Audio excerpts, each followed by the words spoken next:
All glory be to this day, the day in which the fragrance of mercy have been wafted over all created things.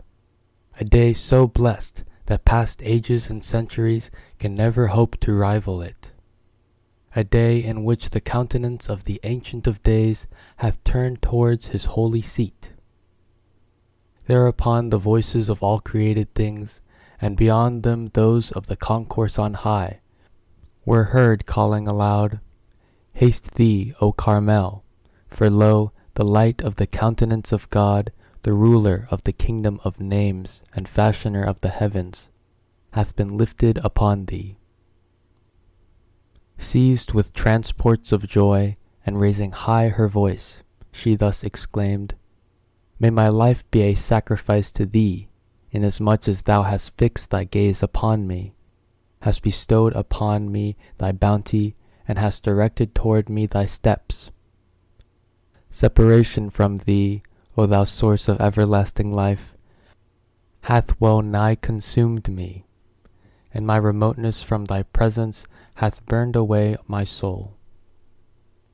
All praise be to thee for having enabled me to hearken to thy call, for having honored me with thy footsteps, and for having quickened my soul through the vitalizing fragrance of thy day and the shrilling voice of thy pen, a voice thou didst ordain as thy trumpet call amidst thy people.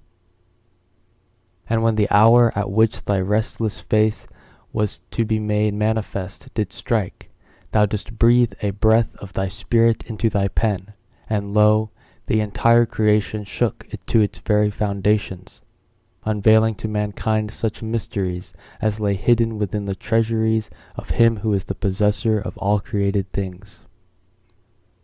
No sooner had her voice reached that most exalted spot than we made reply, Render thanks unto thy Lord, O Carmel. The fire of thy separation from me was fast consuming thee, when the ocean of my presence surged before thy face, cheering thine eyes and those of all creation, and filling with delight all things visible and invisible. Rejoice, for God hath in this day established upon thee his throne, and made thee the dawning place of his signs and the dayspring of the evidences of his revelation. Well is it with him that circleth around thee, that proclaimeth the revelation of thy glory, and recounteth that which the bounty of the Lord thy God hath showered upon thee.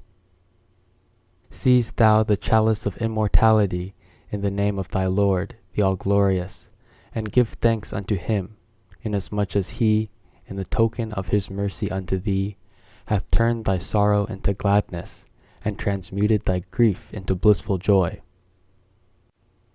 He, verily, loveth the spot which hath been made the seat of his throne, which his footsteps have trodden, which hath been honored by his presence, from which he raised his call, and upon which he shed his tears. Call out to Zion, O Carmel, and announce the joyful tidings. He that was hidden from mortal eyes is come. His all-conquering sovereignty is manifest. His all-encompassing splendor is revealed. Beware lest thou hesitate or halt. Hasten forth and circumambulate the city of God that hath descended from heaven, the celestial Kaaba round which have circled in adoration the favored of God, the pure in heart, and the company of the most exalted angels.